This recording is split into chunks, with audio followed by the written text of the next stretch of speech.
وہ جگہ بتلا دے اور کس میں کیا گیا ہے وہ چیز بتلا دے. اگر وہ بتلا دے تو آپ اس کو نکلوا کر کے اور اس کو جلا کے اور اس کو پھینکوا دیں، یا تو اس جادو کو کسی سمندر یا نہر میں یا دریا میں ڈال دیں، اور انشاءاللہ تبارک اور اس جن سے کہیں کہ تو اس مریض کے جسم سے نکل جا، اور اگر ضد کرے تو وہ سب میں بتا چکا ہوں کیا کرنا ہے. ٹھیک ہے نا؟ اس طرح سے انشاءاللہ تبارک و تعالیٰ اس کو شفا یابی ہو جائے گی. ایک طریقہ تو یہ ہے. دوسرا طریقہ یہ ہے کہ کچھ آیتیں ہیں جو میں ابھی بتلا رہا ہوں، ان آیات کو 7 مرتبہ پڑھ کر پانی کے اوپر 7 مرتبہ دم کریں، یعنی اس کے اوپر دم کریں اور مریض کو پلائیں، اور مریض اس پانی سے 7 دن تک غسل بھی کرے. مریض کو یہ کہیں کہ اس پانی کو پیو بھی اور 7 دن تک اس سے کیا کرو؟ غسل بھی کرو، اشنان کرو، نہاؤ. تو انشاءاللہ تبارک تعالیٰ جادو اس کا ختم ہو جائے گا.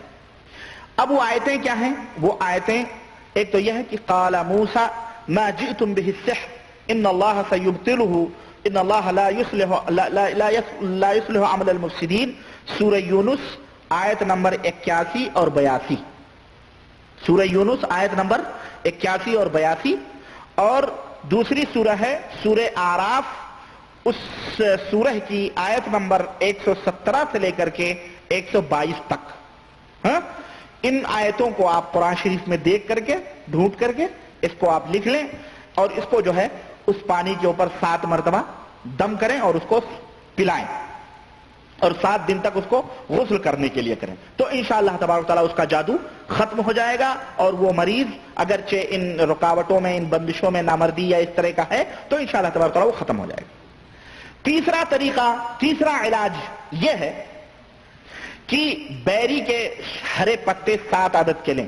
بیر سمجھتے ہیں؟ بیر بچپن میں جاتے تھے نا ڈنڈے انڈے لے کے بیر وہ کرنے، تو بیر ہوتی ہے بیر.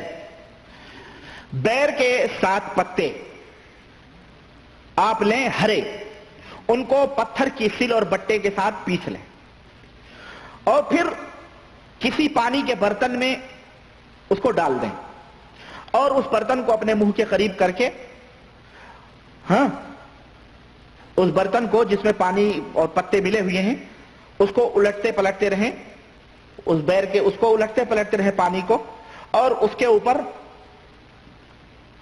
وہ آیتیں پڑھ کر کے دم کریں جو میں ابھی بتا رہا ہوں.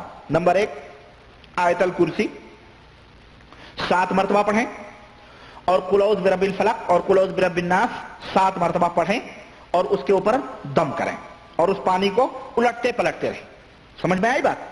اور اس پانی سے مریض کو 7 دن تک اس پانی کو پلائیں. مریض کو 7 دن تک اس پانی کو پلائیں اور 7 ہی دن تک اس مریض کو غسل کروائیں. تو انشاءاللہ تبارک تعالیٰ مریض صحت مند ہو جائے گا اور اس کا جادو ختم ہو جائے گا.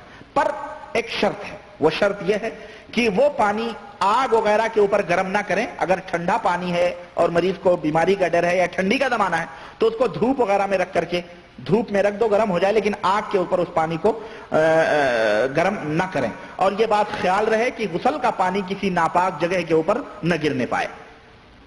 یہ تیسرا طریقہ ہے. چوتھا طریقہ یہ ہے کہ یہ آیتیں جو میں نے ابھی آپ کو بتلائی ہیں، ان آیتوں کو مریض کے کان میں آپ پڑھیں اور ساتھ میں ایک اور آیت بھی اس کے کان میں پڑھیں. اور وہ آیت کیا ہے؟ وَقَدِمْنَا إِلَى مَا عَمِلُوا مِنْ عَمْلٍ فَجَعَلْنَاهُ هَبَاءً مَنْثُورًا. سورہ فرقان آیت نمبر 23. اس آیت کریمہ کو مریض کے کان میں 100 مرتبہ پڑھیں اور اس سے زیادہ بھی کریں، مناسب ہے، یہاں تک کہ مریض کو غنودگی طاری ہو جائے، یعنی وہ تھوڑا نیند سا اس کے اوپر طاری ہو یا بے ہوشی سی طاری ہونے لگے.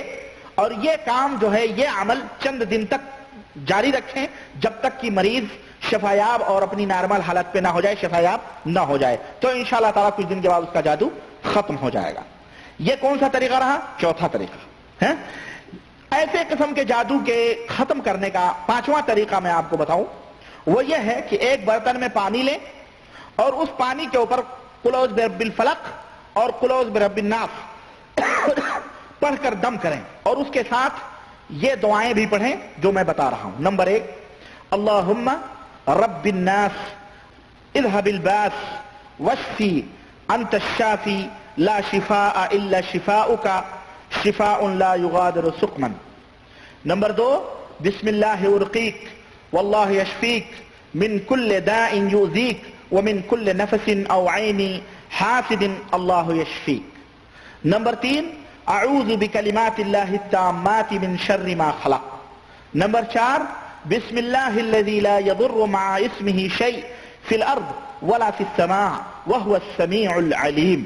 نمبر 5 اللہم ابکل هذا السحر بقوتک یا جبار السماوات والارض.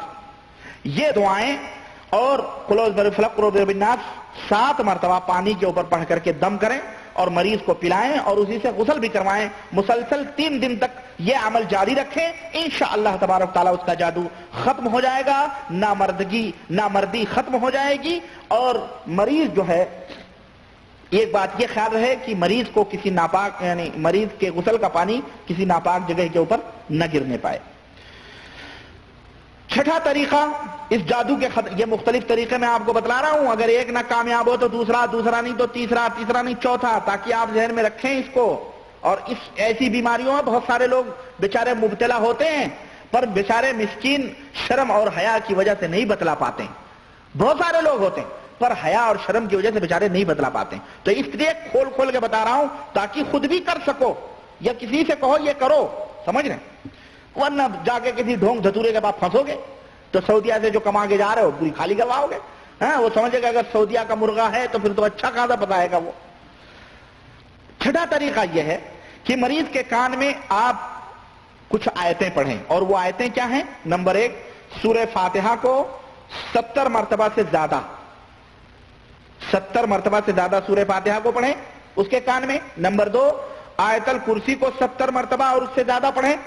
نمبر 3 قل اعوذ برب الفلق اور قل اعوذ برب الناس کو 70 مرتبہ زیادہ پڑھیں، 70 مرتبہ اور اس سے بھی زیادہ کر لیں. اور یہ سب آیات 3 سے 7 دن تک مسلسل مریض کے کان میں پڑھتے رہیں. انشاءاللہ تعالی جادو ٹوٹ جائے گا اور مریض کو شفا یابی ہو جائے گی. اور 7واں طریقہ، 7واں اور آخری طریقہ میں بتلا رہا ہوں آپ مریض کو اس قسم کے مریض کے علاج کا، کہ کوئی صاف برتن لیں اور کسی پاک و صاف روشنائی سے قرآن کی کچھ آیتیں میں بتلا رہا ہوں ان کو لکھیں. نمبر 1 قال موسیٰ ما جئتم به السحر، یہ آیت کریمہ ہے سورہ یونس آیت نمبر 81 اور 82. سورہ یونس آیت نمبر 81 اور 82 ان دونوں آیتوں کو اس کے اوپر لکھیں. اور اس کے لکھنے کے بعد میں اس برتن میں کلونجی کے تیل، کلونجی سمجھتے نا، یہ حبۃ السودا، کلونجی جس کو کہتے ہیں، حبۃ السودا کے اس برتن میں اس کو ملائیں، اسی لکھے ہوئے برتن میں اس تیل کو اس میں ملائیں.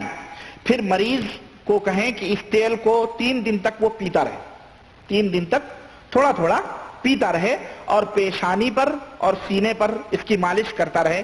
تو انشاءاللہ تبارک تعالیٰ اس کا جادو ٹوٹ جائے گا اور وہ مریض شفا یاب ہو جائے گا. سمجھ آئی آپ کو؟ تو یہ بھیا علاج کا یہ اس قسم کے جادو کے توڑنے کا طریقہ اور اس کا علاج رہا. اب آئیے ہم آگے بڑھتے ہیں. یہ ایک پوائنٹ تھی جو میں نے بتلایا کہ نامردی کے تعلق سے میں کچھ باتیں کرنا چاہتا ہوں، وہ میں ختم کر چکا. آئیے کچھ لوگ بے اولاد ہوتے ہیں، ان کو بانجھ پنی کا تانا دیا جاتا ہے. عورت ہوتی ہے تو اس کو بانجھ کہا جاتا ہے، پھر مرد دوسری شادی کرتا ہے، پھر تیسری کرتا ہے اور سارا جرم عورت کے اوپر ڈالتا ہے اور معاملہ یہاں گڑبڑ مرد کے اندر ہوتا ہے. یہ بانجھ پن دونوں کے اندر بھی ہو سکتا ہے، کبھی مرد اس مرض میں مبتلا ہوتا ہے اور کبھی اس مرض کے اندر عورت مبتلا ہوتی ہے. آئیے سب سے پہلے مرد کے بانجھ پن کے تعلق سے میں آپ کو کچھ باتیں بتلاؤں جو ڈاکٹری لحاظ سے ہیں، لیکن اللہ وحدہ لا شریک کی قدرت اور اللہ تبارک تعالیٰ کی شان اور اللہ وحدہ لا شریک کی جو بدیع السماوات ہے، انوکھی پیدائش، انوکھی خلقت کرنے والا ہے، اس کی عظمت کا پتہ چلتا ہے کہ اللہ تعالیٰ نے انسان کے اندر کیا کیا چیزیں رکھی ہیں اور کس کس طرح سے رکھی ہیں. مرد کا جو بانجھ پن ہوتا ہے وہ 2 طرح کا ہوتا ہے.